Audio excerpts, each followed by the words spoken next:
Father, in Jesus' name, we thank you so much for the opportunity you have given to us to be among the living. Thank you so much for keeping us safe and sound at this time. That it be exalted in Jesus' name. We honor over this program until the Holy Spirit take charge in Jesus' name. Teach us your word in Jesus' name. Bless us in the name of Jesus. Thank you for answering our prayers. In Jesus' mighty name, we have prayed. Amen. I welcome everybody to Singles and Married Fellowship for April 2020. By the grace of God, we'll be having it online, all because of the holiday that coronavirus has created for the whole world. However, we know that God's plan and purpose will still be established in every situation and circumstances. By the grace of God, we're looking at a topic that says positioning your relationship and marriage in times like this. Positioning your relationship and marriage in times like this. In times like this, we need to position our relationship right. We need to position our marriage right. We need to ensure that we don't get it wrong in everything we are doing. I want us to know something that times like that the whole world is facing coronavirus, an unseen enemy. The word of God has spoken about it before. What are the scriptures says? I start the scripture from 2 Timothy chapter 3, verse 1. And it says, "This know also that in the last day perilous times shall come."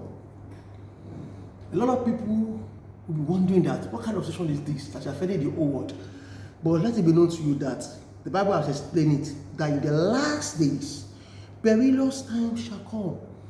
It's a time of peril, and that is the reason why me and you must stick to God, so that we don't miss it even in our relationship as single, so we don't miss it even in our marriage as married people. If you check that same scripture, Message Bible says this, that 2 Timothy chapter 3 verse 10, it says that don't be naive. There are difficult times ahead. So we shouldn't be thinking that things will get better, things will get simpler. No, we're in the end time. There are difficult times ahead. Yes, before we were talking about Ebola. Now we're talking about coronavirus. So there are difficult times ahead of us. So as children of God, we must know how to position ourselves. If you also listen to that scripture again in NIV version, it says, "Mark this, there will be terrible days in the last days. There will be terrible times in the last days. Mark this, there will be terrible times in the last days." Terrible times has come. And that is the reason why all of us must be prepared. We must position ourselves properly. Going back to King James, he said, "This know also that the last day perilous time shall come." But we should not be afraid. God knows about this time. For God's children, He knows how to keep us. Today I'm going to quickly explain perilous that is happening. Some major issues that is happening in the world today, which is pointing to the fact that we are in the end time, which is pointing to the fact that me and you must be prepared for the second coming of Jesus Christ. The first one I'll be looking at is deadly disease. That's one of the things that's affecting the whole world today. We need to understand that the Bible has talked about deadly disease before. The book of Matthew chapter 24 verse 7, which says that for nation shall arise against nation, and kingdom against kingdom, and there shall be famine and pestilences and earthquake in diverse places. Pestilences is talking about widespread of disease. And that is why today WHO says coronavirus is a pandemic. Why they call it pandemic? They call it pandemic because it's a global widespread of disease. It's a widespread of disease that is not particular to a particular community. It's going beyond a community, going beyond state, going beyond country, going beyond continent. Is worldwide. That's why they call it pandemic. The Lord will help us in Jesus' name. I don't want us to be afraid. The Bible has talked about times like this before, that in the last day, perilous time will come. So, the statistics meant to us has explained that over 1 million people have been tested positive to coronavirus worldwide, and hundreds of thousands of people have died in different countries. Put them together. But God's blessings shall be upon our life in Jesus' name. Nigeria is still counting. The last statistic I checked also in Nigeria, we have over 200 people who have been tested positive to coronavirus. But the word of God is saying that this is the end time. That me and you, we must position ourselves correctly in everything that is happening. It's not only that this disease that is the thing that thing that is happening in this end time. We have talked about coronavirus before. Previous months, previous year, we were talking about Lassa fever, AIDS, cancer. All of these are the diseases that is taking place now. They are perilous time. They are things of the perilous time, but the end has not come. So Lord is going to keep us in Jesus' name. Another thing that's also affecting the world today is not only coronavirus. We also have increasing marriage abnormalities and marriage failure. In past decades, people are ashamed to talk about being divorced. But today, we talk about people, they were so happy to say that they are divorced, they are out of their marriage, because we are having a lot of marriage abnormalities and marriage failure in our time. It's in our present day, you will see people living together, they are having children, and yet they are not married. That's sin, that's fornication, but yet it's common in our time. There are signs of the end. Today we see a lot of marriages are not working. People that are separated, but they're not divorced. The man is living separately, the husband living separately, the wife living separately. When we question them, they are not yet divorced, but they are not together as husband and wife. Those are things that is happening. And also people that have already been divorced eventually. The word of God has said something about that before in Matthew chapter 24, verse 10, and it says that, and they shall be offended, and many shall be offended, and shall betray one another, and shall hate one another. I want to tell you, my listener, that all of these are signs of the end. But even though they are signs of the end, we still need to position ourselves. Today we see high level of unrighteousness. What the scripture says in Matthew chapter 24. It's talking about righteousness as well. We have high level of righteousness in Matthew chapter 24. And when we look at verse 12, and what does it say? And in verse 12 says that, and because iniquity shall abound, love of many shall wax cold. Today we have all kind of sin. People are not ashamed of sin again. There are things of the end time that is happening. We have high level of righteousness. That was why we see today high level of sexual immorality. People are having greed to get rich at all costs. All kind of slangs talking about the fact that people can live their life anyhow. But let me know to you, all of these things, they are signs of the end. The Matthew 24 has explained to us. We must prepare ourselves as children of God, not to fall victim of all of these things. I hope you know that in the midst of all these signs, rapture can take place at any moment of time. But yet, when we have not yet gotten rapture, when rapture has not taken place, God is not against it, that we should get married. God is not against it, that we should maintain our marriage. So I'll be speaking to the people that are already married today. How do you position yourself? How do you position your relationship in times like this? For people that are married, how do you position your relationship in times like this? The first one is that build a relationship with God. When we talk about relationship is not something that you achieve in a day, something you achieve in a week. You don't even achieve it in a month. It is a product of your relating with somebody over years. It's a product of you working, interacting with somebody over years.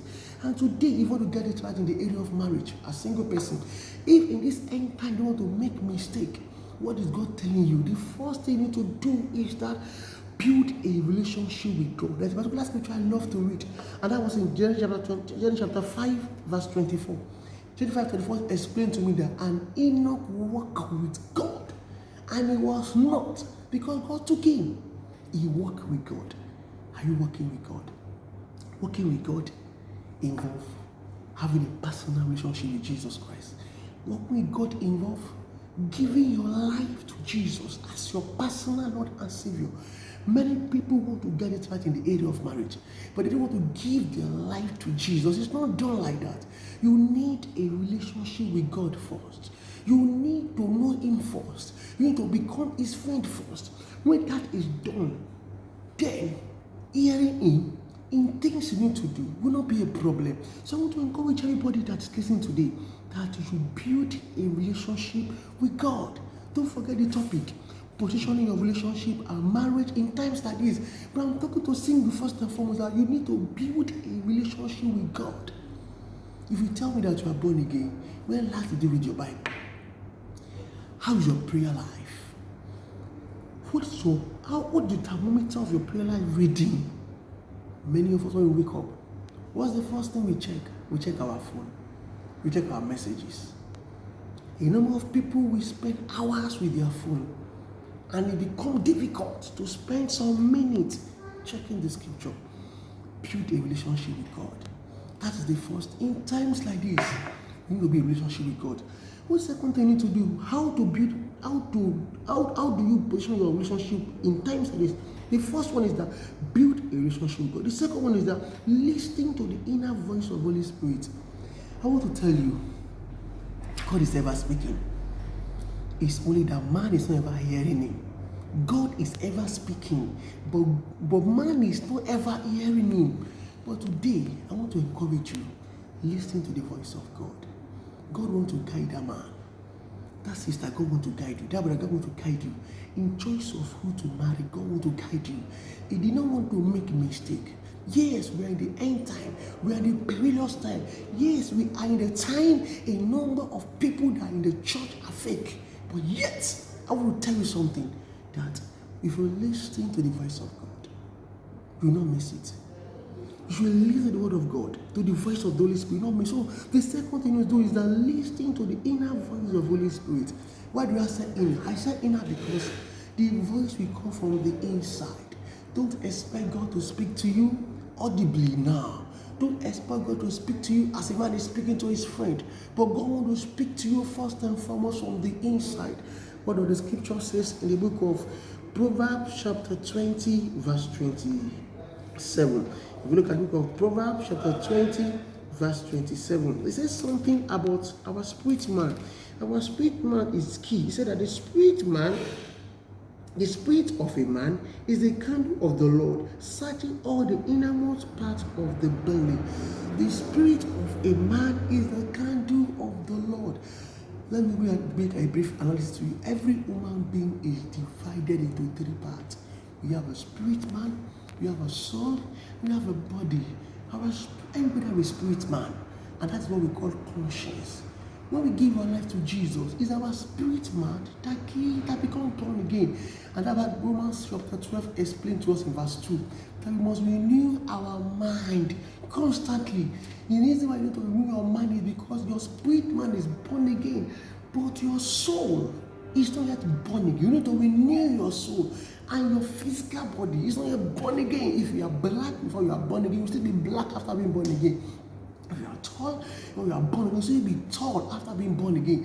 But the man that is born again in us is our spirit man, is the candle of the Lord. So when you give your life to Jesus Christ, you must learn to listen to the inner voice of the Holy Spirit. Our spirit and the Spirit of God, they work together. That was why Romans chapter 8 verse 16 says, and the Spirit bear witness with our spirit. The first spirit is a capital S, and the Spirit, capital S, that's the Holy Spirit, bearing witness with our spirit, small s, that's our innermost mind, our conscience, our spirit man, that we are children of God. The Lord will help us in Jesus' name. So I want to know that after being born again, what happens is that the Spirit of God lives, relate with our spirit man. And when he relates to our spirit man, begin to listen to the voice of God from time to time. So how do you position your relationship in times like this? I want to encourage my listener, listening to the inner voice of Holy Spirit. Let Holy Spirit guide you. Let him direct you. Don't depend on what you are saying. As my scripture I love, Proverbs chapter 3 verse 5 and 6, it says, trust in the Lord with all your heart, and lean not on your own understanding. In all your ways acknowledge him, he will direct your path. A number of people are making a mistake of choice of who to marry today because they depend on themselves, because they depend on their understanding, because they depend on their knowledge. But I want to encourage you today, if you can choose to depend on God, if you can choose to listen to the inner voice of the Holy Spirit, you will make mistakes. Listen to me, my brother, my sister. In this end time, we live in a time of noise. Coronavirus is making the largest noise now. It's making the largest noise now. But in the past, we also have other noises. Political unrest, social disorder, a lot of things are making noise. It takes a man that is sensitive to listen to the inner voice of the Holy Spirit to know what God is saying. So don't rush to marry that sister. Don't rush to marry that brother. Don't rush to say, I do. Take your time to pray. Take your time to listen to the inner voice of the Holy Spirit.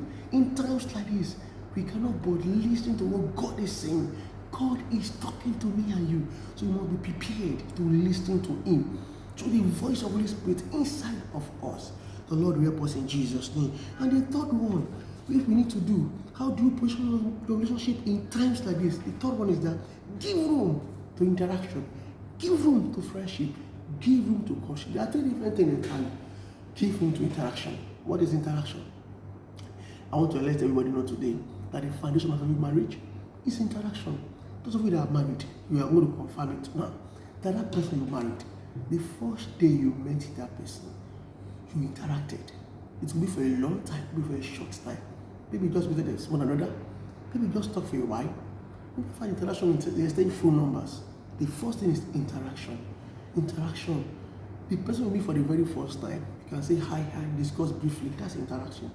But when the interaction develops into a new level, we talk about friendship. A number of interaction develop into friendship when you meet that person and you exchange phone number, or you exchange home address, and both of you visit one another. That's friendship. Give room to interaction. Give room to friendship. People say love at first sight. I don't support that. I don't teach that. What we have at first sight is attraction. You can be attracted to somebody at first sight, but what is called love, we can't get that first sight. You can't love the person you don't know, and you can't know that person until you become the friend of that person, until the two of you are moving together. So in this end time, I want to encourage the single that please give room to interaction. Discuss freely. Don't hide yourself. Discuss freely, yes. And not only discussing freely, let there be friendship. The Lord will help us in Jesus' name. So when you giving room to interaction and friendship, it's in the course of friendship that you not discover if that person is your wife, is your husband. Are you having anything that is pulling you toward him, toward her? That we're talking about friendship. Of course, people call this one dating, but I don't call it dating, I call it focused friendship. This stage is that interaction first, then friendship. And after friendship, if the two of you are getting up together, what you begin to see is that you begin to have a focused friendship. That's dating. That's how you have focused friendship. Your focused friendship might graduate to courtship at the time the two of you propose to another and you say, yes, I do. The guy said, I'm going to marry you. And the lady said, yes, I'll go with you. That's where courtship begins. So, and I always subscribe that when you are in courtship, the two of you should visit one another, to discuss more, to know one another's family. When that is done, you are going to know more of the person you want to marry. It's only a successful courtship that gives back to a successful marriage. If I want a successful courtship, you can't have a successful marriage. The Lord will be with us in Jesus' name. So let's bear that in mind. That those are things we need to do to position ourselves in this time, in times like this, as single, build a relationship with God, listen to the inner voice of Holy Spirit. And the third one is that give room to interaction, friendship, and courtship. To the many people in the house, before I go, how do you position your marriage in times like this? We need to position our marriage. Many people as well. What do we need to do? Marriage failure is increasing. I heard that a number of people in developing Western nations are asking more questions about divorce. Because more people that are living together before who don't have time for themselves. Because of this world holiday, they are forced to live together by fire, by force. And because of that, the man is realizing that, do I really marry this woman? The woman is realizing, do I really marry this man? I want to encourage you. That is not the time to divorce your wife. It's not the time to divorce your husband. This is not the time to say no to your relationship. It's not the time to say no to your marriage. This is not the time to allow your marriage to fail. This is the time to nurture love in your marriage. I want to encourage married people in the house. Nurture love. Love is like a growing plant that we need to nourish with water and fertilizer for it to grow. That's what God is saying. Are you married? Nurture your marriage. Nurture love in your marriage. When last did you hug your wife? When last did you kiss your wife? Married people in the house, God is speaking to you. When last did you have sex together? It's very key. Love cannot be nurtured in marriage without sexual intimacy. Love cannot be nurtured. When last did you celebrate one another? Did you even celebrate your wedding anniversary? Married people in the house, I want to encourage you in times like this. Celebrate your wedding anniversary. Celebrate each other's wedding, each other's birthday. Celebrate it. It has a way of strengthening the bond of love in that marriage. Nurture love in your marriage. Remind each other your first love. How you are crazily in love with your wife, and you are crazily in love with your husband. Those years, and revive the love again. And the Lord will help us in Jesus' name. How do you position your marriage in times like this? Number 2, build family altar. I want to encourage couples. If you've not been praying together as husband and wife, please start doing that. If you have been praying alone, husband praying alone, wife praying alone, this is a time to change. I know you can pray alone, but husband and wife have a time to pray together as husband and wife, and bring in your children even to the picture. God does not see husband and wife as two again after marriage. God is seeing as one, and because God is seeing as one, always go before God as one entity. Husband, wife, and children. I want to encourage family that let's pray together. In times like this, our family altar is key. We need to pray together. We need to study God's word together more than we have been doing before, because things around us can shake our faith. But when husband and wife create time to study the word of God and they pray together, their mind will be strong. Their mind will be strengthened. So I want to encourage us, build family altar. Don't forget that saying that say, family that prays together, stay together, pray together. Especially this time around that all of us are at home with our wife and our children. Let's pray together. Good time to pray. Take time to pray. At least daddy is not rushing to anywhere again. Mommy not going to anywhere again. Everybody's at home. Let's pray together. The Lord will be with us in Jesus' name. And finally, let me say that how do you position your marriage in times like this? How do you position your marriage in times like this? The third one is that be faithful to each other. Be faithful to each other. I will be giving us a Bible reading assignment. I want everybody to go and read Proverbs chapter 5, verse 15 to 23. I want husband and wife to go and read that place. Read the place together. I think verse 16 says that rejoice with the wife of your youth. God is telling that man, rejoice with the wife of your youth. Take time, be with your wife, enjoy your wife, be faithful. If you read down that particular Bible portion, is speaking against move away from strange woman, move away from a strange man, love your wife. Get close to one. God is telling somebody today that be faithful to each other. Husband, be faithful to your wife. All those side chicks, please put an end to it. Be faithful to your wife. Wife, be faithful to your husband. In faithfulness, there is love and there is submission. So let's be faithful. The Lord will be with us in Jesus' name. So in times like this, I want to encourage everybody that how do you position your marriage in times like this? Number 1, nurture love in your marriage. Number 2, build family altar. Husband and wife, come together to pray. God is waiting for you. Build family altar. And number 3, be faithful to each other. When you are faithful to each other, the devil can come in. Let me use a particular scripture for us in the book of Hebrews chapter 13 and verse 14. That's a particular scripture I love so much. And if we don't play with it, definitely we have a problem in our marriage. It says that marriage is honorable. Hebrews 13 verse 4. Marriage is honorable in all and bed undefiled. But fornicators and adulterers, God will judge. Marriage is honorable. God loves marriage. God is the one that ordained marriage. Marriage is honorable. Don't forget. And my Bible tells me that bed undefiled. To defile bed is to have sex before marriage, to have sex before wedding. To defile bed, for you to be having an affair with another woman who is not your wife, having an affair with another man who is not your husband. The Lord help us in Jesus' name. Bible say, for fornicators, if I read in King James, we say that, but whoremongers and adulterers, God will judge you for living that life of sin. But before God judge you, you can quickly come back to Him right now to repent of your sin. In conclusion, yes, we give thanks to God that we are going to meet again for Sings and Marriage program for April 2020. But let me say this: the world is at home. The government is trying their best to conquer coronavirus. Everybody is praying, and I pray that the Lord is going to protect us in Jesus' name. God will make your family a Goshen in the name of Jesus. God will make your home a Goshen in Jesus' name. And everyone that really needs to, the Lord will make them a Goshen in Jesus' name. What's the meaning of Goshen? A Goshen is that set apart place in the land of Egypt. We are the angel of destruction. You not get to. So as I said, the Lord will make a house a Goshen in Jesus' name. But there's something God is asking from everybody. You can know today that the big boys of the world, they are on their knees right now. The super power of the world, we are there today. The developed nations, we are there today. I don't need to mention their name. You know them.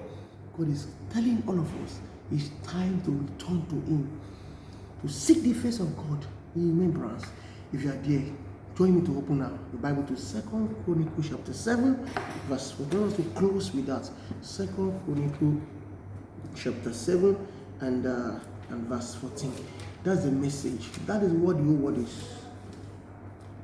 That's what the whole world needs to do. Once all of us do that, we're going to realize that coronavirus will be suspended. It won't be wiped away. This is what God is saying to every one of us. Every one of us. Please, you have not been listening singing, please don't forget this scripture. 2 Chronicles chapter 7, verse 14.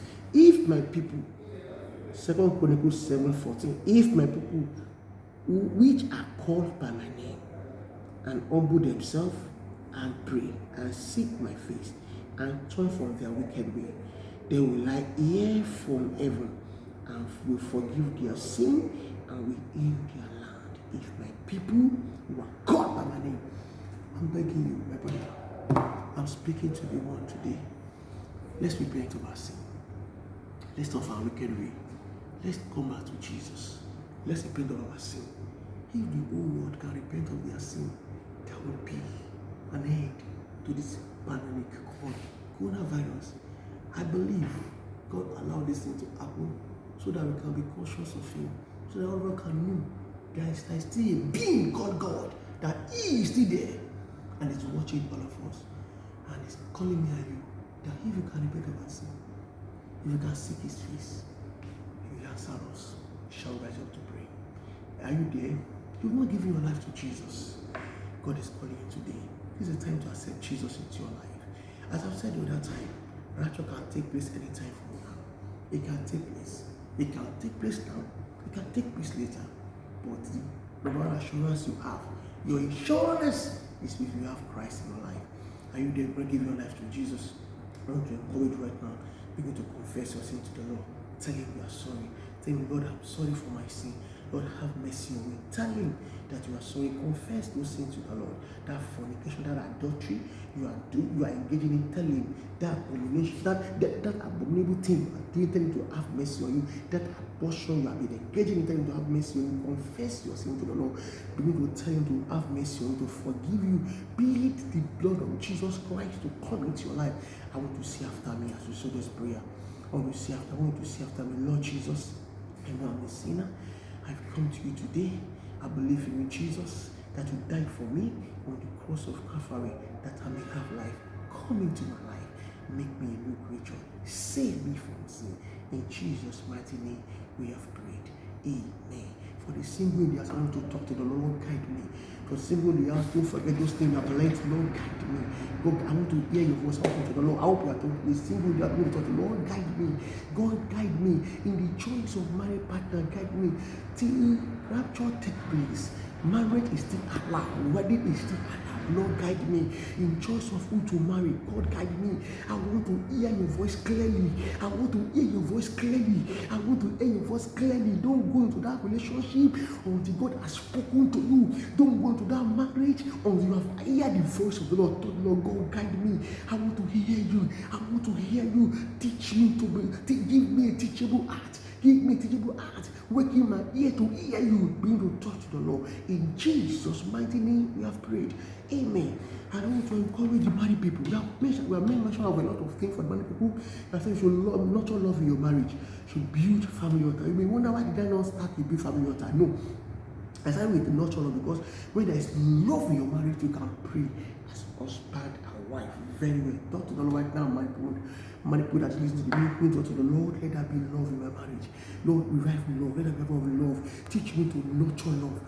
Lord, teach me to nurture love. Lord, teach me to nurture love. Teach me to nurture love. Help me to love my wife more. Help me to love my husband more. Begin to talk to the Lord. Help me to love my wife more. Help me to love my more. Teach me to celebrate my wife, to celebrate my husband. Begin to talk to the Lord. The money when you have me to talk to them, I'm going to ask God, help me to be faithful. Help me to be faithful. Help me to be faithful. In Jesus' mighty name, we have prayed. Amen. I want to pray for everybody. Let's go to life. Father, in Jesus' name. Father, in Jesus' name. Father, in Jesus' name. We give all the praise for opportunity to be in your presence this moment. That it be exalted in Jesus' name. Thank you for your word as comfort. That it be appreciated in the name of Jesus. Lord, bless your name for that which you have taught us, how to position ourselves as single people in times like this, and as married people in times like this. That which you have learned today, I pray the grace to apply them to our life. We receive it in the name of Jesus. And I declare today that sister that you're under the bondage of Satan, bondage of sin, the Lord deliver you in Jesus' name. That brother that is under the bondage of masturbation, the Lord deliver you in Jesus' name. That sister that is under the bondage of sexual immorality, the Lord deliver you in the name of Jesus. I declare henceforth that you are free in Jesus' name. That single brother that want to understand the purpose of God for his life, begin to hear God clearly in Jesus' name. That single brother that need to hear God's voice before going to marry, we are beginning to hear it right now in the name of Jesus Christ. And then your inner ear begin to open in Jesus' name. Every marriage is having problem, I declare that restoration in Jesus' name. Every sick marriage, receive your healing in Jesus' name. Every sick marriage, receive your healing in Jesus' name. Every divorce, threatened marriage, I declare the Lord salvage you today in Jesus' name. I declare over your marriage that the Lord preserve your marriage in Jesus' name. No weapon fashioned against your marriage shall prosper in Jesus' name. And every door that is against your marriage shall be condemned in Jesus' name. Lord, I pray that your protection shall be upon our land in Jesus' name. Lord, put an end to coronavirus in Nigeria. Put an end to coronavirus in every nation of the heart. In the name of Jesus. As we come to you, have mercy on us in Jesus' name. Thank you for answering our prayers. For we pray and receive in Jesus' name. Amen. I want to encourage you that you can join us live for this program next month. Always taking place every second Sunday at Adeyemi Street in Lagos. How do you get there? It's so easy for you to get. All you do is that just get to Mushin, identify First Bank branch in Mushin, and then once you get to First Bank branch at the Mushin branch or First Bank branch, look for Adeyemi Street, just a 2 streets away from that branch. Then we are all last time we use from 4 to 6. We always be there for Singles and Married program from 4 to 6. It takes place every second Sunday of the month. The Lord be with you in Jesus' name. Stay blessed.